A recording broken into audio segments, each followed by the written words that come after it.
our website here. Dennis and I are going to look at some of my data. I've got 238 slides on ADP versus end of the season. And let me see if I can share it here, Dennis. Here we go. I was just looking at running backs. You were talking here, and I actually have that data.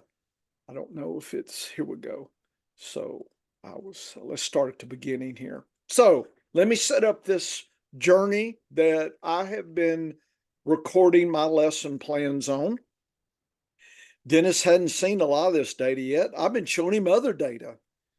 And you're 238. I'm telling you, if you knew how long here's March. This is what I've been doing since January, folks, while you've been, hitting the 12 pack every weekend. Some of us been hitting spreadsheets and whatnot for you, for working for my peoples. And ADP versus end of the season PPR production, 15 to 23. So we're looking at a serious block of time. So reference class forecasting is the concept, understanding what should be your expectation of things before and after. You need to understand this, and probably at the fingertip when you're doing drafts, especially time draft. Okay, I do slow drafts because I'm too old and tired to figure it out too quick. So I need a few hours to pontificate and think and think and think. Maybe was it think long, think wrong, right? Whatever. But anyway, Dennis, that's I'm recording this now, so I'll put this up on my YouTube site, and then I'll link it. We'll link all this to the Science of Fantasy Football. So you're saying, boy, you're doing a lot of work. Yeah, and Dennis is working on his MVP and plowing through all that, and it is so good to have both thunder and lightning working for you, folks. Which hand do you want today to knock down your league mates, right? Our journey is way different than what you see on Twitter. Their journey is to get clicks and bark and carry on and hooped and hoopty holler and carry. We call that hillbilly hollering.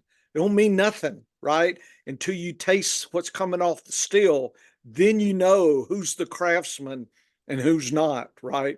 Does that white lightning knock you down? Then you know you got something.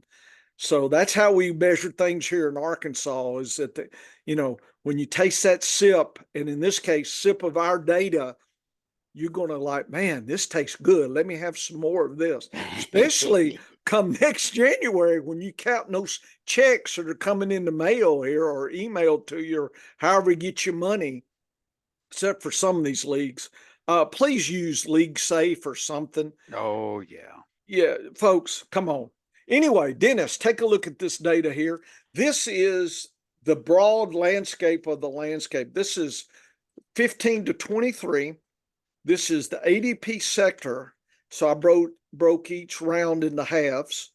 So I really was cutting the pie thin. Quarterbacks, running backs, tight end, wide receivers, and end of the season points for whoever for that sector. So you can colorize there. So you can just kind of start getting a feeling for expectations. When does certain positions start? When do they kind of start playing out for you? That's important. To me, quarterback has been really critical. And just to let you know, there's been no case of quarterbacks being drafted in the first 12 picks, 2015 up. So, Dennis, that's why it's boring. And these are traditional one quarterback leagues. One quarterback, I'm just doing PPR, one quarterback, 4 points, just vanilla. In the old days, there used to be something called standard. People didn't do PPR. That used to be the vanilla, and the PPR was the chocolate. Now, the vanilla is PPR, one quarterback, 4 points. It's not super scoring and tight end premiums and super flexing and God knows what else that they're invented. Anyway, let's, I've got this list from sector first pick to sixth, all the way down to 157th pick and up. So it just got kind of, so far down, I didn't really get worried. So every 12 is a draft round, right? So you can look at that. And if you look at quarterbacks, Dennis, you see about 72nd pick, 73 down, it starts getting lean. And 97 pick, it's really lean there. So just this data can kind of tell you, and I've graphed it so you can look at the graph as well, but you need to understand when things start playing out. When should you expect? It's kind of like when does the grenade go off in your hand? And you do not want to wake up, I know 12 beers in your draft and you're like, I don't have a quarterback. Well, you need to realize where quarterbacks start traditionally expiring. What about running backs? That kind of thing. Running backs, probably a top running back will expire after the first two rounds, Dennis. Take a look at that data from one to see. Yeah. And so now you can expect, and then you look at draft rounds 3 and 4, and then about round 5 down to about the 109th pick. It's really getting, and then after 109, this idea that I'm going to pull 5 or 6 guys that are going to be RB1s, it's just not going to happen. Not at all. The tight end, you have a little bit more flexibility, probably to the 54th pick. And then rut row, the floor goes out quickly, Dennis. And I'd love to see your MVP, and I know you're working on this. I would love to stack that up against this, end of the season. Okay. Wide receivers, the first round wide receivers are golden. Believe it. They are who you think they are, and they rarely fail. And then the next tier is really from the 13th to the 54th pick. And then it starts easing down. And about the 85th pick to about the 108, that's that. And it gets real tricky after about the 20th pick. There's not a lot of meat there on those bones. They're getting thin. So you can look at this data. This is a chart, and you can see this. I've got it visually. Dennis, you can kind of make predictions. So I'm curious what you think about this. Well, this fits right into, again, my better than zero has through trial and error and looking at my diaries and just experience is how I developed this, but also looking at the scarcity of players using my weekly values and now my MVP. I got to the 6th round in drafts. Okay. So by the time I get to pick to the end of pick 72.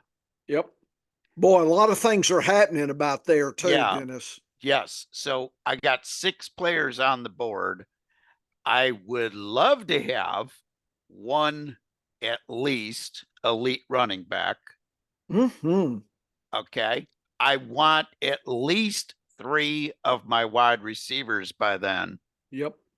And I want an elite quarterback and an elite tight end. So obviously that's 6 players right there. That's the basic game plan of better than zero. The idea of better than zero is by the end of 6th round, I want a quarterback, I want my tight end locked up, but I also want some key players in there because I don't want to go all running back necessarily because I know that there's this leanness at wide receiver. Everything is decaying. Think about it. Everything is going bad. But running backs, because of the nature of the game, while I might not get total points enough that are exciting, I will get my 1 or 2 week fill-in guys as the injuries start happening. So my typical team, okay, I've got an elite quarterback, an elite tight end, a backup quarterback, 4 solid wide receivers, and the rest are running backs. So I can hit on a 1 or 2 week starter at running back because I got so many of them. But as far as your top guys, this is why I like to exit the first 2 rounds with a running back if I can. Again, I'm not going to force it. It depends on where I'm picking in the draft. If I'm picking late, I might not come out with a running back in the first 2 rounds. But having an elite quarterback and an elite tight end will make up for a lot of other problems on your team. And this data shows it because. And Dennis, I showed you the next, oh, I skipped the graph on the other, but because part of me being a scientist is I manipulate the data, and that's not adding or subtracting, just give you a different format to see the same information, but it makes it easier. This is the percentage of the top, I call it. So the best sector is given a 100%, and every sector preceding is a percentage of the best. And so now, Dennis, to me, I like this better because this shows you people know what 90% means. Look at running backs. After round 2, you leave the 90th percentile, you're now in the 70s and 60s, and then eventually 40s and 50s, and then late 40s and 30s. I mean, you can use this way to see it way different. Look at the tight ends. They're expiring, what, 30th pick?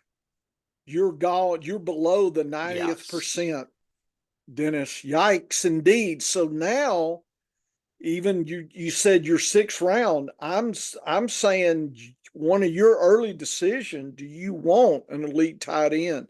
Because you don't have a lot of time to figure it out. Look at wide receivers. Yeah.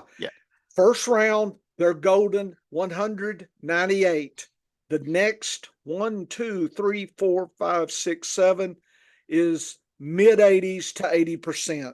You can't go wrong with those are the same guys. So this would almost tell you delay wide receivers until about the 43rd to 54th sector there, because then you're going into the 60s. You're leaving the 80s, dropping to the 60s. And the quarterback's the same way. You can come see where they expire. The last 2 years, Professor, we have been able to, using my methodology with weekly values combined with the ADP, we've been able to mine a lot of wide receiver talent in that 4th through 6th round. We've gotten to the point where we've gotten really good at spotting these trends during the draft season. This data is looking after the draft season and telling us what happened. What happened? But we can pick up on who's going where by ADP. By August, we know where everybody's going, and we can plan a draft that way that says, okay, I'm going to open up either best running back, best wide receiver available. That's how I'm going to open up. 2nd round, I'm going to start thinking, hey, do I need to take that elite tight end? 3rd round, we're back to the best of running backs or wide receivers. 4th round, we're thinking third round, 4th round, we're thinking quarterback if we haven't taken one already. But that's the mentality that you got to think on, is each round you've got your main target and then your secondary targets. Because if the top 3 tight ends are gone by the middle of the 2nd round where you were planning to try to get one, and I'm not worried about it.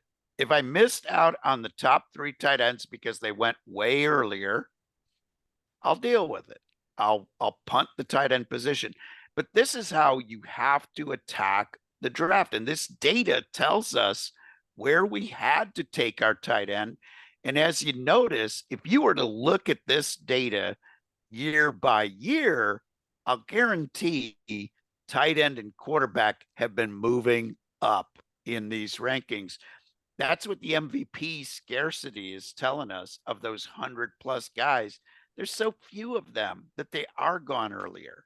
And it's the Kelsey Andrews effect. Now we've got Hawkinson when he's healthy, and maybe we pick up Laporta this year. So the population might change, but it's a slow change. So knowing where these guys are going is valuable information because it tells us, okay, we're in this green zone on the professor's chart. We're drafting right now. First half of the second round, 2 guys are already off the board at tight end. If we don't grab the third one, we're not going to get another shot at the elite guys. That's what this data is telling you. It tells you, okay, if you want it, you got to move now. If you pass on it this round, then keep passing. But seeing this drop off tells us where our strategy is right and where it's wrong. You still might get lucky grabbing a late quarterback, but still not after the end of the 6th round. That's what this data is telling us. Yeah. So Dennis, this is putting a framework together. This is part of the science method. I'm not stuck on any of this, right? No. You never know what crazy league makes will or won't do, right? They can let Andrew slip to the 4th round. It can happen. I understand it's rare, but crazy things can happen. You can't go in, I'm going to follow this. No, this is just a guide. This is a map. There are alternative cutoffs. And, Johnny Carson said, you get off the freeway, go to the Slauson cutoff, cut off your Slauson, get back in your car and go. That happens in maps, Dennis, and that was supposed to be a joke, but it is a joke. I love that one, actually. Cut off your Slauson. Anyway, sometimes I think drafting, I feel like my Slauson's getting cut every time somebody takes my player. There goes a little bit of the Slauson. There it goes. Just took top part off. So he gets sad. So anyway, Dennis, and this, you're going to like this. This shows, and I focused on the trend line for RB and WR since those were really that important, but also plotted the QB, the RB of this percentage of the top data for each draft sector. But take a look at the behavior of wide receivers. Look at the behavior of running backs. They're not the same. Dennis, one looks like more of a roller coaster, RBs. WRs look pretty much like a straight downhill, except at the end of the draft, you hit a stationary phase, and that's not predicted. People don't say that, but I'm telling you, my data says late in the round, you might circle back and get you a WR. They're probably going to bring in more value than RBs. We're talking in the 120s, 30s, 40s.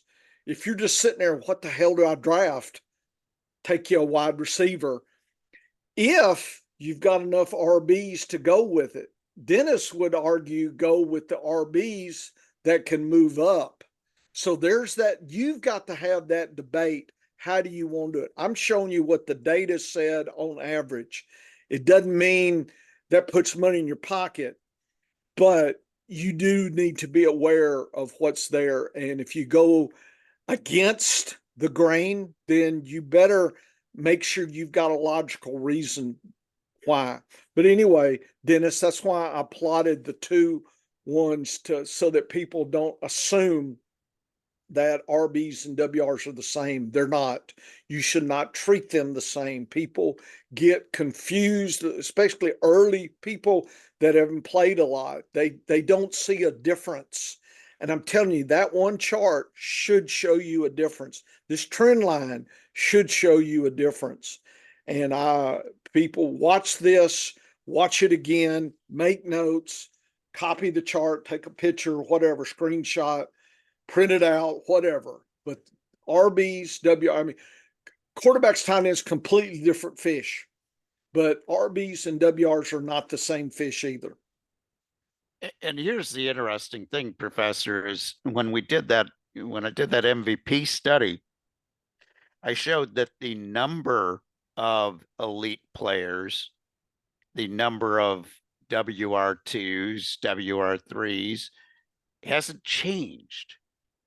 It's our perception that has changed. Yes, we did talk about that. Yeah. So the basis of, and this is why ADP is so important. ADP represents what the consensus is doing in drafts. That's how it's derived. So if you understand where the points are dropping off, it gives you a tool, yes, for getting your team built properly. And again, like I said, I love having 3 wide receivers pretty early, because now I'm set. Now I don't have to play the matchup games. And at running back, I'm patching and filling. Now, last year, and the basis of that theory, Professor, is over the years, traditionally, the wide receivers missed less games than the running backs. There's more carnage at the running back position.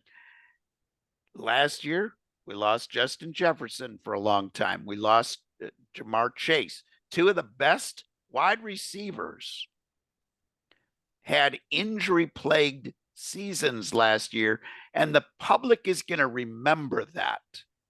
So I would expect more people to go back to a traditional, I got to have a running back in the first round, and then maybe I need running back again.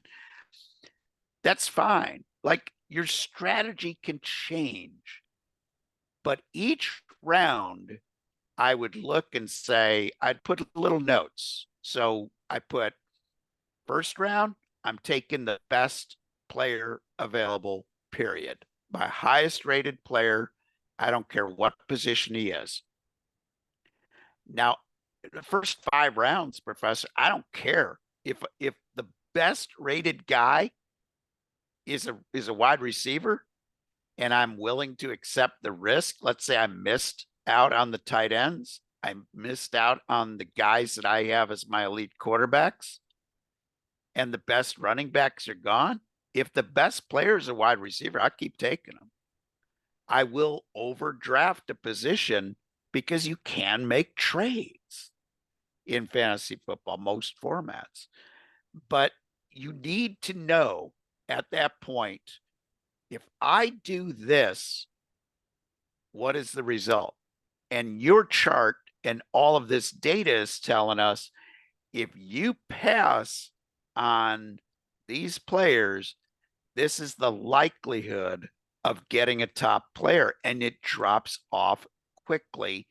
And as you said, it drops off different at running back and wide receiver. They're different. So yeah. So if this data here, Dennis. Okay, go ahead. So if I leave the 6th round, yeah, and for some reason I only got 2 wide receivers because I got my elite quarterback, I got my elite tight end, right? And let's say 3 guys were the best value at that round were running backs, and I only end up with 1 wide receiver. Right. I'm all right with that. I still got 1 elite wide receiver, and now I can fill in the gaps. Of course, if it's a start 3 league, that's a whole different thing. This is for start 2 wide receivers. Yep. And I can make those changes because I know I'll catch a wide receiver late. I don't necessarily know if I'm going to catch a running back late. That's why I draft so many of the doggone things. It's just having more shots at the target will give you a chance to hit the target. And again, you're thinking injuries and other considerations. Yeah. Correct.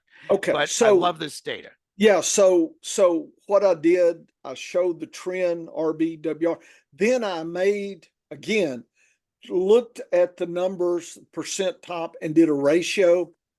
And so now, Dennis, I showed the landscape, and the box and whisker gives us the landscape of the population. But I like the other little chart. It takes the draft sector and it looks at the proportion, and you could say this was value, and it looks like pretty much just historically 19th through 24th, back end of the second round, has been really favoring RBs relative to WRs there. And then if you go down, so if you look at my ratio, you can see that the RBs decline versus, so if you see this chart 0.088 in 25th through 30th, what that means is the WR would be like basically 112. So it would be, kind of minus 12, the other would be plus 12. So it says WR in round three, and then they kind of equal, and then again drop down. All I can say, there's this historic tendency, the 97th through the 114. Oh, back. Sorry, Dennis, I went away. All right, gotcha. Okay, Yep, so I saw you leave yeah, quickly. Yep. I didn't mean to leave, but anyway, let's see if I can share this. I don't know if my internet was playing out. I may not be able to share. We're about done, and it's not wanting to share now. It's, yeah, my internet connection is unstable. So I may have hit our limit here. And I think I'm still Oh, there you go. recording though. There we go. So anyway, 97th through 114th, there's something going on with RBs there. And they're popping back up at a plus 1.9, plus 1.5. But as you can see, traditionally, WRs are ruling the late, towards the late rounds. And so you can follow that ratio there. And let's see what I did. And then, and then I plotted this ratio across so I plotted that actual chart, Dennis, and little triangles is the ratio. And then I put the bars. The pink bars are the box. Anything above the top is the top whisker. Anything below is the bottom whisker. So now you can see that RBs, where they're really excelling, 4 times, including that 9th round spike, and there's something end of second round. WRs are spiking at different times. There's 5 spikes that are off the bottom whisker. So that means a low RB, high WR. And so you can see exactly where it's starting to go a little right and wrong for the WRs. And then finally, my data is I plotted just by box, and I put the pink lines to show where the box is. So instead of triangles, I just did colors, and you could see where the RBs are dominating, and they're dominating 97 through about maybe even 126. There's something happening there. Something happening in 73rd to 78 and 19 to 24th. There's really some value plays that have happened over the last 9 years. And anything below the bottom box is WR are happening. And that's it. There's a few spots there. So, and look at the back half. Just traditionally, WRs have done well in the later rounds there, for the most part. There's some exceptions, and it's a little choppy. Nothing's perfect. If it's perfect, everybody know it. So anyway, that was my first lesson plan, Dennis, on this. You and I just went over. So I don't know if you want to comment on anything, but I'm done with the actual data. And just let everybody know, Dennis and I will pick up with quarterbacks. So we're going to get deeper. Okay, we're going to dig into the farm field a little bit, and find those nematodes that are good nematodes, right? I know farmers don't like nematodes, but we gonna make them good nematodes, good pieces of data. So I And don't know. What do you here's think, Dennis? well, I love this data because what this tells you is expectations That's of it. what the public is thinking. Yes. And knowing what the public is thinking is a huge advantage. Now, if you play against the same 11 people in a home league and you've been doing this for 20 years, if you haven't figured out who the sucker is, Yeah. how does that saying go Yeah. in You're the poker? sucker. Yeah. You're If the you haven't found out the sucker at the table in the first 30 minutes, you're the sucker. you're the And sucker. it's the same thing in your home league. But when you are in a random league playing for cash, like it over at FPPC, one of our favorite sites, Yep. you don't know who you're going to be up against. So having this data of what the general public is doing helps you plan your draft. Yes. And when I lay out my players, I always lay them out as against ADP using my MVP data. Yes. And I say it very simply. I have a box that says decision. What would be my decision in that round? And I should break it down to the half round like you have. But my decision is very easy. It's either okay, too early, marginal, or no way, Jose. Because there's players I just don't want because they are rated below my threshold value of MVP that I know is bad. Like I don't want Alec Pierce on my team. I don't care that he's getting 80% of the offensive snaps. He's not getting targeted. He's not catching balls. I don't want him on my team. A lot of people were taking him late in drafts last year, in best ball and in redraft. And I was just shaking my head saying, why? There's no way that he's going to improve unless something miraculous happens, like all of a sudden Pittman and Downs are both gone off the team. So you've got to play the percentages, but knowing the ADP trends and differences and what players are doing, what the public is doing is how you win in fantasy football, because I want guys that I'm picking as values. I want guys that I'm picking close to their ADP, but that I know are going to outperform their ADP based on my process. My process isn't perfect, Professor, but how about this? I just got done grading my Okay. my 2023 MVP data Yep. versus ADP. Yeah. How about 80% right decisions Nice. with MVP? Now that's 1 year of data. Yeah. We don't get excited over 1 year of data. No. We find that number intriguing because that's a lot higher than we thought. In order to win in fantasy football consistently, if I beat the consensus 65% of the time, that's plus 15 versus the house, my odds are good at winning money.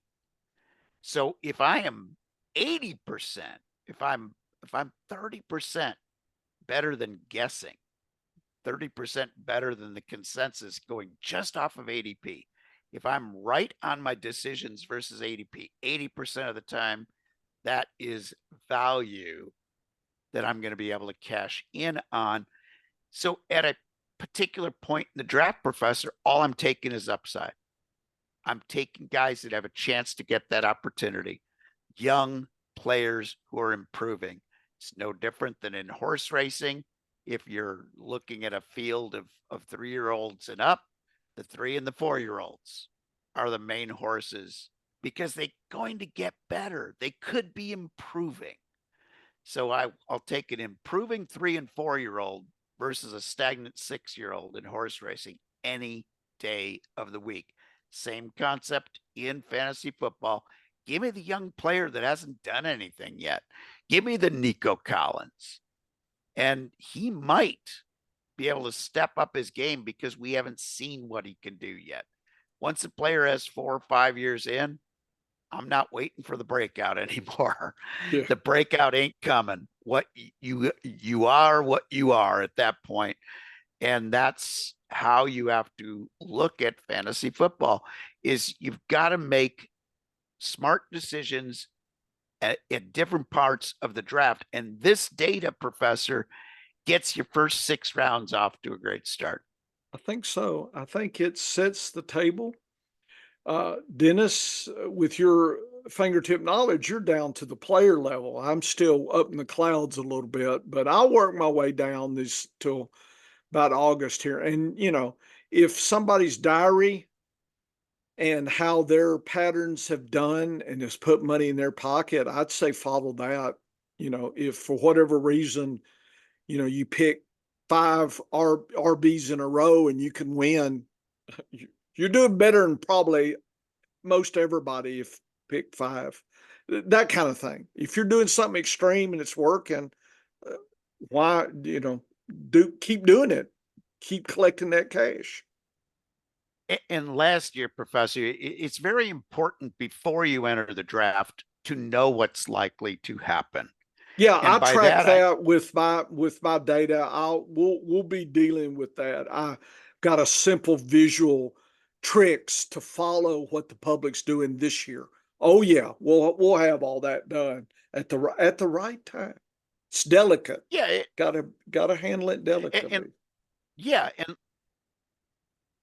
and last year, knowing going into the draft, I knew I had these guys that were being undervalued in fantasy football. I had like 5 of them at running back.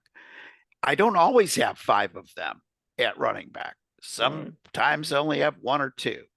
So, but knowing that I had 5 of these value guys that I could take from the 7th round and later, it let me schedule my draft in such a way that said, you know what? I'm okay with taking that wide receiver over a running back in that same tier that I'm not as sure about because I know I've got these 5 running backs who are going to be values. Now, Bryce Hall, you had to get him in the 3rd round or you were going to probably lose him. But I knew going into the 3rd round, okay, if he's on the board, he's my pick. If he's gone, now I look at the rest of the players. But that's how having your chart that says value sitting on there, you now know as you enter the round before he's a value. If you've got him listed as a value in round 4, I'm starting to look for him in the early part of round 3, maybe even the latter part of round 2. It all depends on what went ahead of you and who you've got ranked as being the value players. Will you hit all your value players and value selections? No. But the farther you go in the draft, the more you're just caring about upside. I do not want to draft. The worst thing that happens in fantasy football, Professor, is when the 35th wide receiver is on the board and you take the 35th wide receiver and he ends up as the 33rd best wide receiver in the league. Well, that didn't help your team very much. Yep. But if you're picking the 35th wide receiver off the board and he ends up being the 7th best, you made money. You've gotten a big advantage. And the same thing goes at every position. So draft position is key to success, and knowing the trends from a historical past sets you up. But then the professor gets us all ready by August on that current ADP, and we can kind of go in there going, "Oh, I like yeah, where this guy is we can landing." spot what we need to do. Yep. It was a weird year for RBs, I'll tell you 2 that years. now. Weird year Oh yeah. last year. Weird. Yeah. Oh yeah. And Yeah. and Dennis and I will comment on that in future lessons. Absolutely. We will be following up on that, but head on over to the scienceoffantasyfootball.com, see some more articles, some more lesson plans from the professor. Catch up on all of the stuff that talks about the process, because it will make you smarter and get you ready. Hey, you don't have to follow the whole recipe, but if you've got a good recipe to follow, it'll usually give you the idea of some good ingredients. Then, of course, come on back here next week for another edition of the Science of Fantasy Football. Get to work, folks.